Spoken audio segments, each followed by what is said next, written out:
Alright, so this transition, it might be off beat, I'm not sure. But the way you brought it in it was way too jarring. And I think you realized it after the fact. But basically, kind of what I like to do is I like to bring in the track at like 50% volume. That way you have kind of time to correct it if it is way too loud or if it's in the wrong spot. It's pretty solid transition other than that. One thing I would like to make note of is that you have both low frequencies on both tracks playing at the same time. It doesn't sound bad right here, but it could. You could either get distortion or it could sound odd.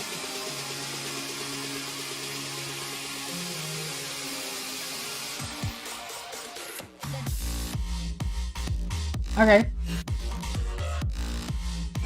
One thing I would like to maybe suggest you try out is so like on this transition right here, it might sound even better if you did it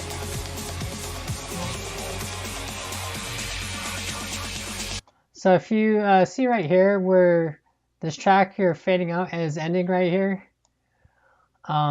and the track you're bringing in, you still kind of have this intro, right? You still kind of have the intro drum beats right here, where then it comes into the break right here. If maybe you sync them up to where when this track ends right here, you kind of start the break on the track you're bringing in. So kind of let it play out a little bit right here and we'll see.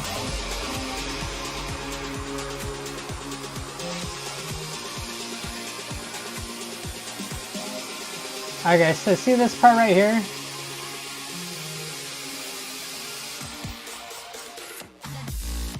It didn't sound that bad, honestly. But like kind of what I was getting at is that so like kind of like right here, you kind of have this dead space right here. It should be this dead space right here. And then this drops in right here.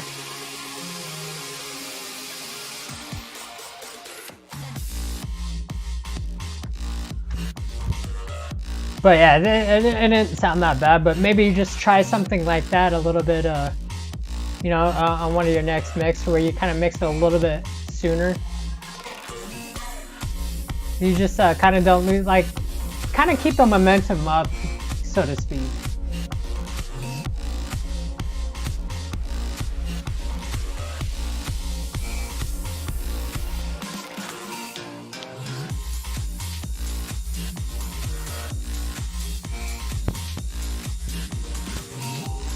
Okay, so like another thing, like that sounded okay too, but another thing is like, so what you kind of get is, you kind of get like this little space right here, right?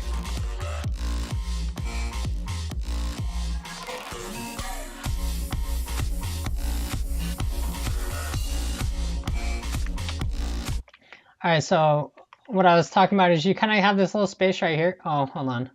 It's a little bit too early.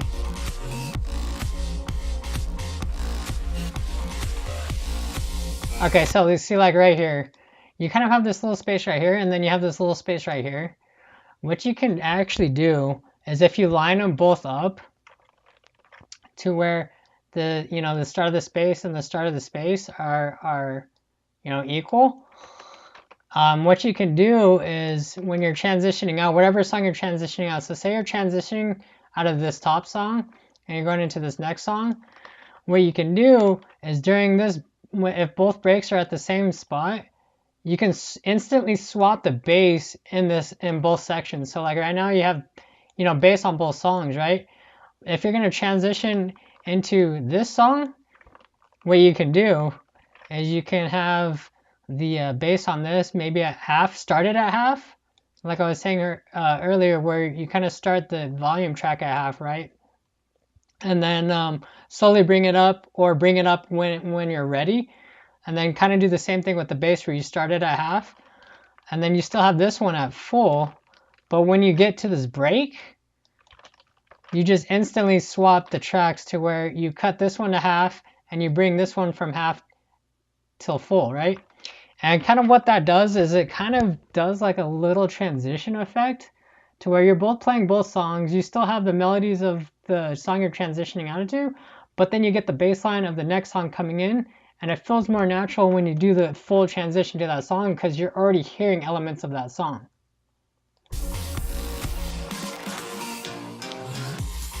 So see, like right there, you just cut it right there at the transition, which sounds fine, but you could also leave this one playing and just switch the bass lines, right? Okay, so see, it kind of goes back to keeping the momentum going. So you're already in the break of this track, right? But you started intro beats still, so you kind of lose a little bit of momentum. And I think you kind of realized that too, which is why you kind of faded out on the track, but then you brought it back in because it felt empty, right? Yeah, so what you could do is you could actually have this part right here.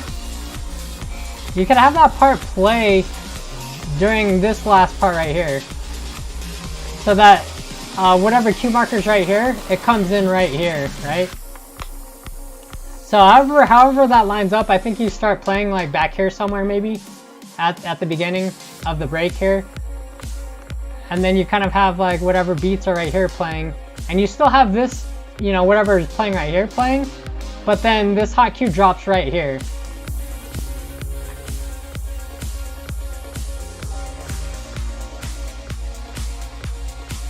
Was that your Facebook notifications? Yeah, if you're streaming, you definitely want to make sure you're not capturing those.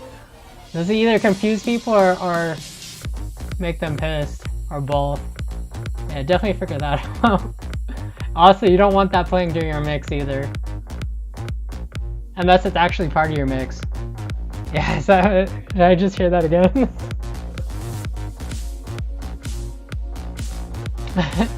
Yeah. When you're streaming or mixing, try not to have any other random notifications or stuff going off.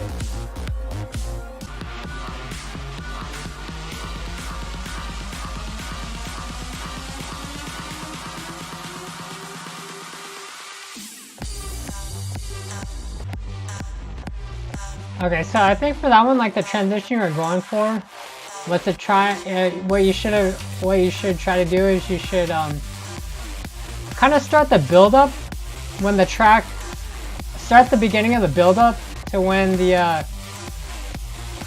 I don't know where exactly the beginning it was. It might be at the hot cue, but I think it was like around here somewhere, to where you start the beginning of the build up right when, you know, this isn't the track, but right like where the track broke. Okay, so see like where you're okay, so like, yeah, like right there where you're like chopping, that technique for chopping was done properly, but you're doing it on intro beats, right? That's why it sounds so empty.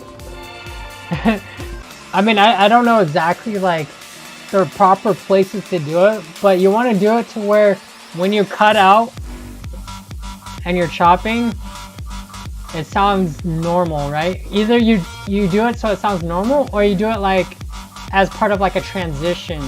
So you don't just do it in like a random spot, you'll do it like leading up to a transition into a section or something. But yeah, you wouldn't just do it like over intro beats, because that's, like I said, that's kind of where it sounds like empty and it sounds like really weird sometimes. Most of the time, actually. Okay, so see like earlier what I was talking about is you brought both tracks in with bass and you brought them both in at 100%. It kind of sounds really drying when you do it, and it doesn't sound normal. So, like I said, what I recommend doing for almost all transitions is bring whatever one you're bringing in at like 50%, maybe 60%, right? And then maybe keep the bass of the one you're bringing in like 50%. If there's no bass in it, I mean, you technically can do it anywhere in between as well.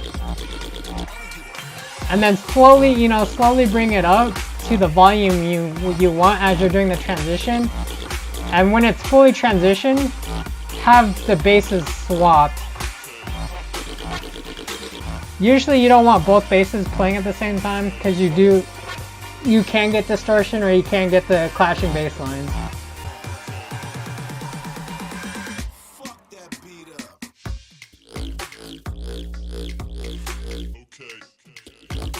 Kind of a weird transition, but I mean it works. I mean, it's not bad. It did sound like you lost like a lot of like volume to it though. You know, like a really change in energy, so to speak.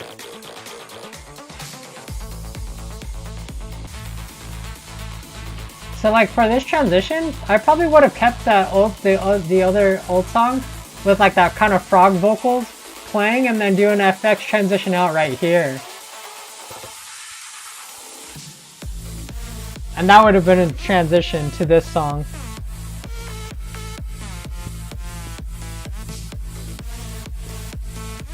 Kind of jamming to this though. It's kind of like a big room, more of like a big room feel. Kind of you have like a weird, again with the phasing, you kind of get like a loss of momentum right there, right? Okay, so see like right here, this one's ending right there, right? This one still has intro beats going, so it kind of changes. So see, you get like this weird, it's like kind of weird, right? If you line that up with that up, sound a lot better. Okay, what is this kind of like bass house? All right. See, this is kind of like the transition I was talking about earlier. You start the build at the break, and you can kind of keep momentum like that, right? So like, you know, like transition, it's one of my more commonly used ones. So you can see how it does kind of flow like that. It works pretty well when you do that, but it's not like the only transition you can use as well. Okay, so see, like you like notice you kind of do like a whole lot of the chopping, and a lot of the times it's just like it seems to be like it's just in random places, and it's not really doing anything probably half the time, and the other half of the time it's just really jarring and out of place. The only thing I can really think of why you're doing that is because you're, like we discussed earlier, is you're just kind of bored with the mix. And so you're just trying to find something to do, trying to make it seem like you're doing something, right? I could be wrong, but that's what it seems like to me.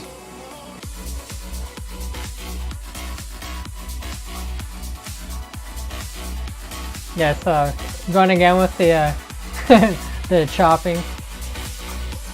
Couldn't even tell right there, honestly. Yeah, we forgot to pull in the bass, yep.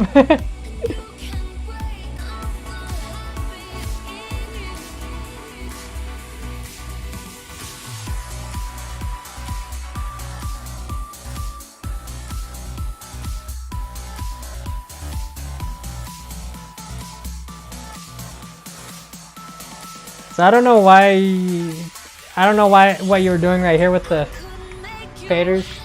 Technically you could have just did some effects and then cut it right there with the vocal change.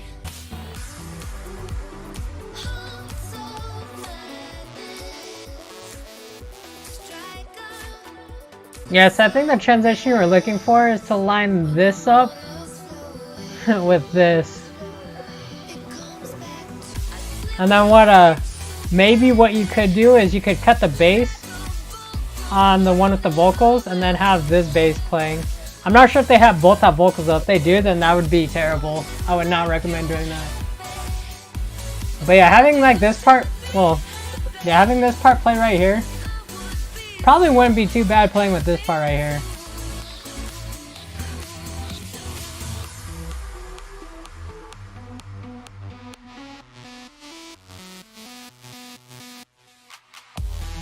Yeah, so see, if you had her vocals over this part, it'd actually probably sound pretty cool. I think that's what you're trying to go for, but you just, I mean, it's probably just lined it up wrong.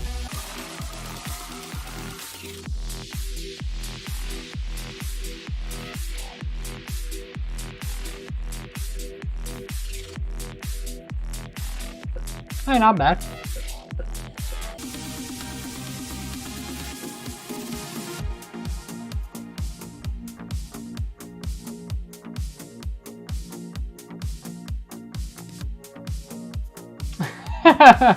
Yeah, so kind of like what I was talking about earlier with the momentum change. It's not, that was like not a terrible like transition, it was not a train wreck, but the change in energy is a little bit awkward, right?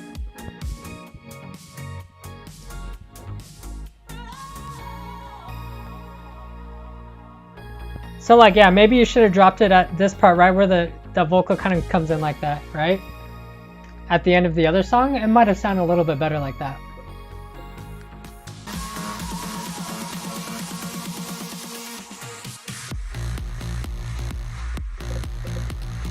Okay.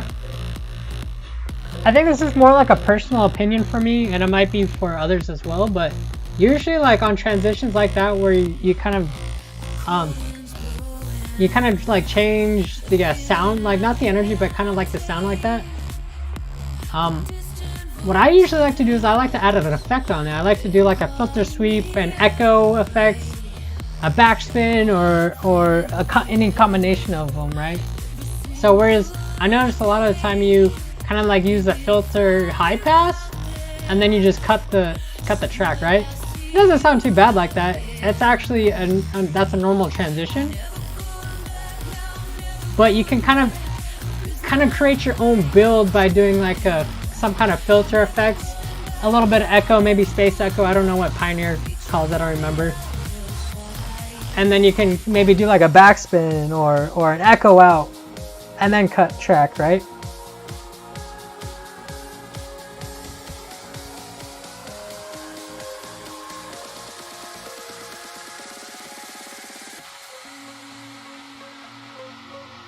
Okay, so you see like in this instance, the filter high with the cut, that works. That works in this case because you're just dropping energy, right? You're just dropping into a break, and that works like that. Oh, nice. I like a lot of Mark 6 tracks. I know it's not playing right now, but I just noticed.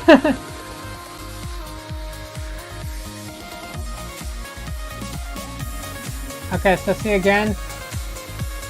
Yeah, I think you caught it right there.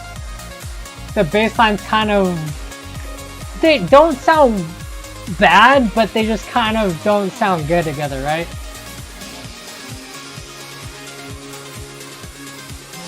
So like I wouldn't have even swapped the basses right there.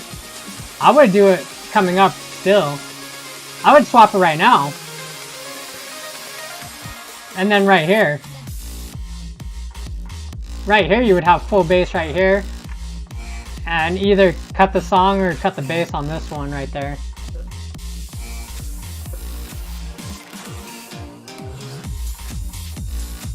So right there, chopping kind of does work because you're like in a little break right there, so it kind of does add a little bit of an effect.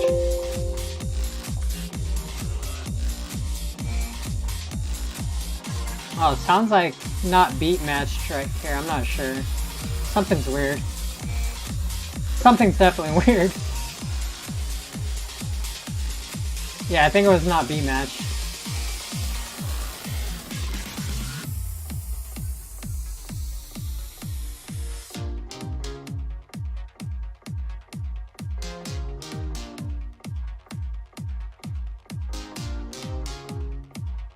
Okay.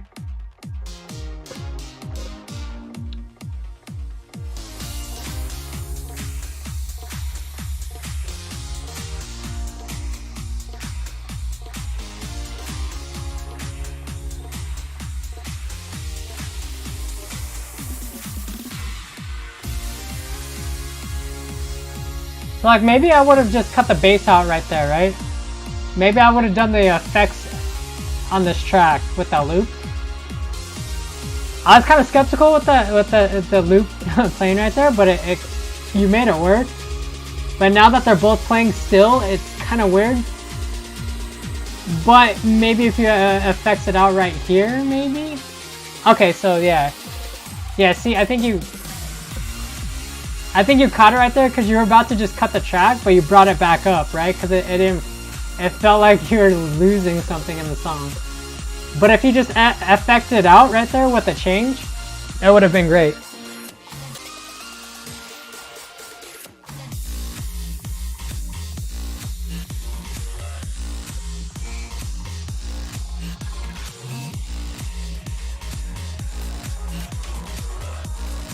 Okay, yeah. So I was actually already kind of thinking this before it happened.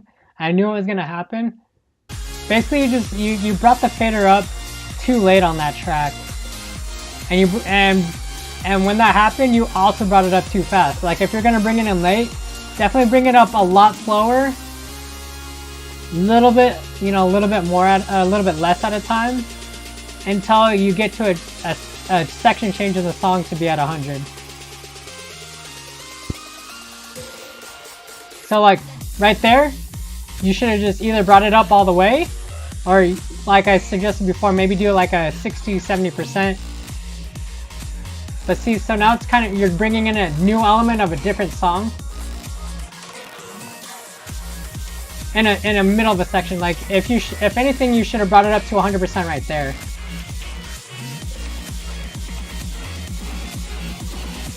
I mean, it's not terrible though. Most people wouldn't catch on that it would be bad.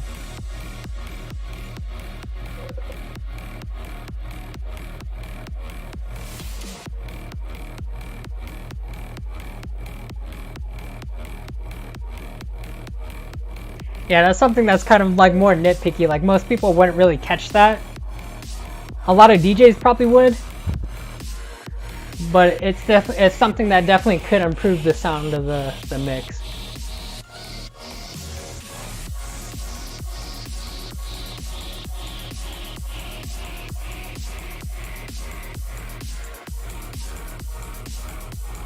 Okay, so see, same thing's kind of happening right here.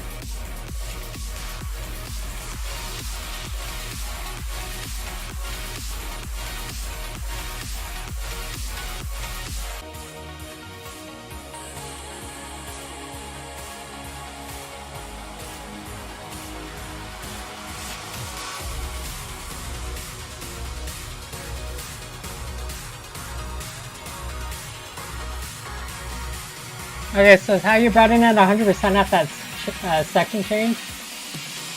That sounds more natural like that. But I think you did have it at the wrong spot, maybe? I don't know. It sounded fine though. Okay, so see how you're like chopping right here? It sounds out of place because it's like, I don't know.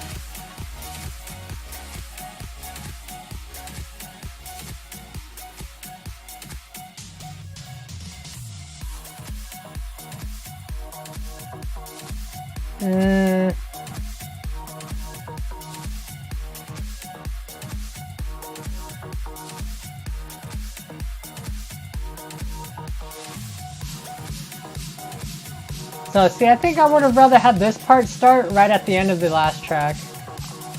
That way you get it kind of like a momentum build up right there instead of a momentum drop.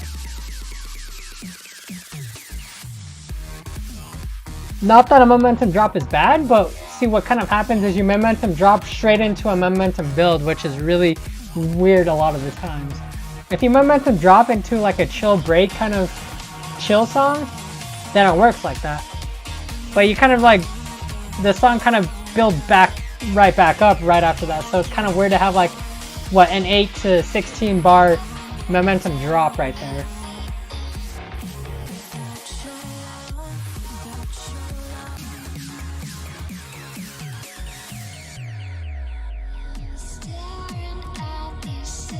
Okay, so like same thing with bringing in tracks too late.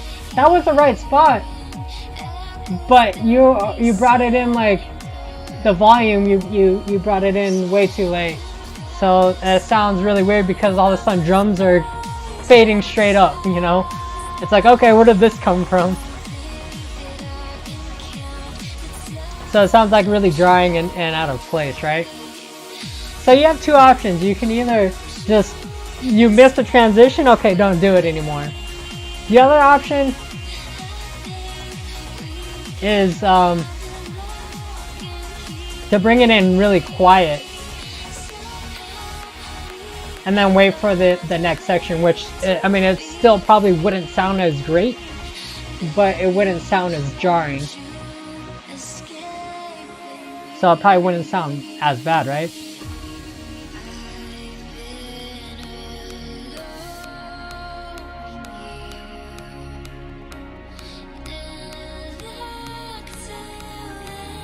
So like kind of the same thing like happened right here. What you should have also done is you should have brought in the bass full on this one because there was no bass kick with the vocals. What's happening here?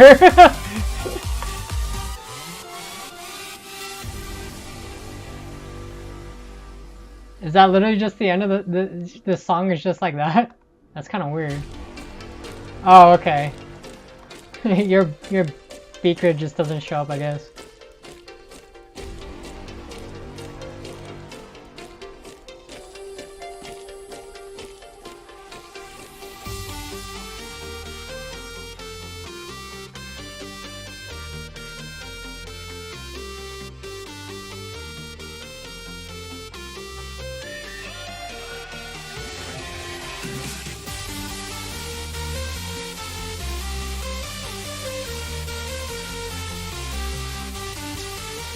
Oh, did you changed the tempo right there, didn't you? Whoa, 128 to 140? Okay, let me see this.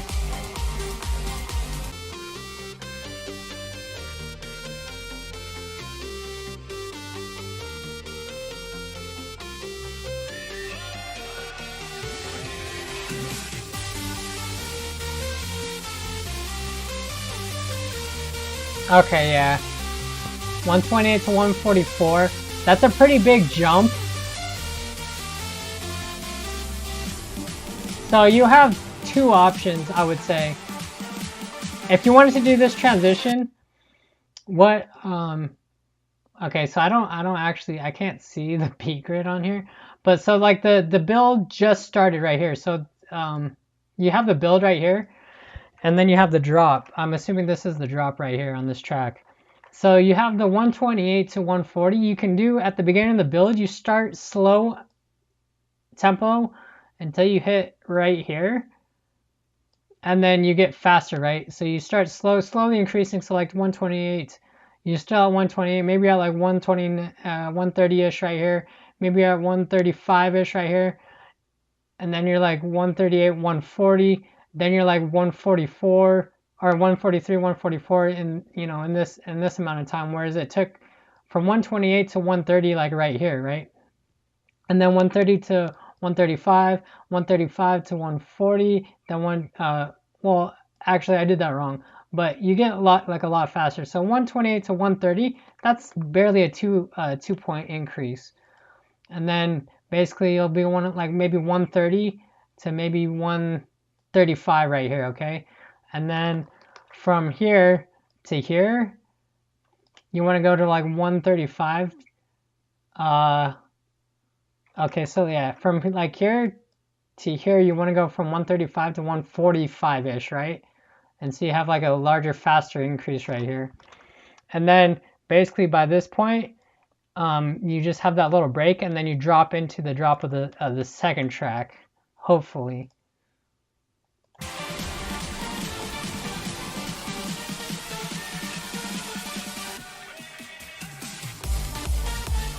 Okay, so you don't have to drop. You could just let it, let this drop play at 140 or the faster tempo, or you could actually just switch the drops, which is okay as well. But the second option is, we'll go back a little bit. I think that was too far. Yep.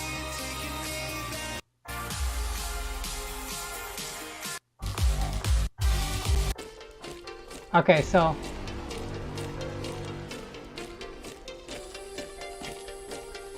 So like right here, you can slowly increase the tempo starting at that point. Which you do, right?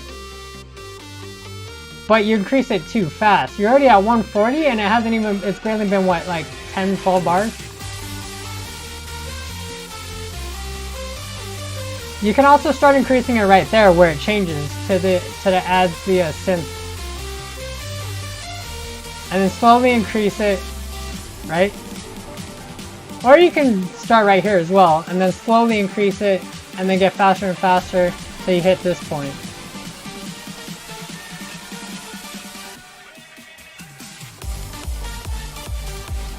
So yeah, option one is you just do it at the build up to the drop, or you do it at the beginning to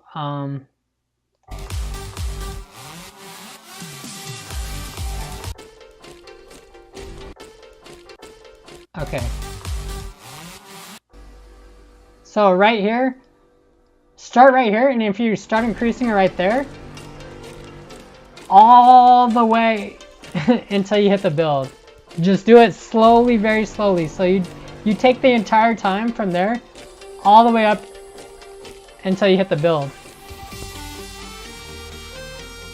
Or you can start here and go all the way until you hit the build. But you should not start here and then be a 20-something point increase just in this amount of time. Because then it's like it throws off the tempo, and if people are like kind of jamming into it, they kind of get confused. Which like so I kind of caught it right before I realized what happened. I kind of caught it, and then I went back and rewound it to demonstrate.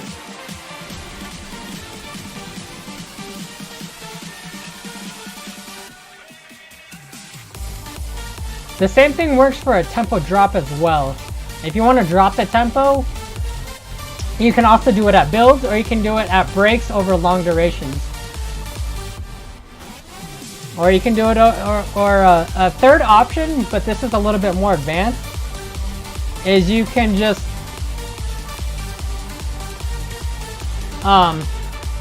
you'll just loop the track you want to loop out of, or you want to mix out of. You'll just loop it over like a 2-beat loop, or like maybe a 4-beat loop maybe. And what you'll do is you'll just have that looped, and then you kind of have to use sync for this though. You'll bring in the new track at the sync tempo of the lower track, right? So this one was originally 128. This one you wanted to play at 148, I guess. What you do is you'll have this one sync to the 128. You'll start playing this track at a build. At the build, right? And you start it at the build at the beginning of whatever 2-bar, 4-bar loop you're doing. And then over the course of the build, you slowly bring up this tempo to the tempo you want to end with. And when you do that, you'll want to create a beat roll on this track, or the track you're mixing out of, to where you shorten the beat. And it kind of does that like roll effect where it gets like really glitchy, right? It sounds like it's really glitchy. And then you'll want to like some kind of echo or fade out or filter or backspin at the drop into this, and you'll be at, so by that time you're already at that tempo by the drop. And if you listen to a lot of other DJs, it's a very common tempo increase or decrease that they use. They'll just like loop two beats of a vocal, right? So the vocal just keep repeating it, and then it'll just get faster and faster and faster, right? And then they'll drop in a faster track, and it sounds normal. Even though they're doing like a 10 BPM increase, which shouldn't sound normal, but it does because of the way they're using a loop. They're like basically they're creating their own builds. So it sounds normal because they're creating their own build to a song, which makes it sound normal. So yeah, it's a little bit more advanced technique. I actually am not very good at it. I've done it maybe successfully one time. But it is something to think about. It's something to possibly practice.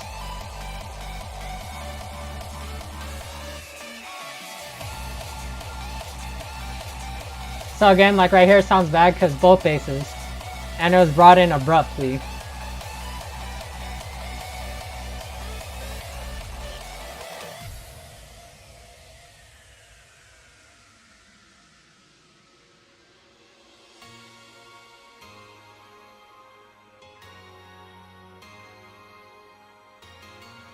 Good section to mix though, in my opinion.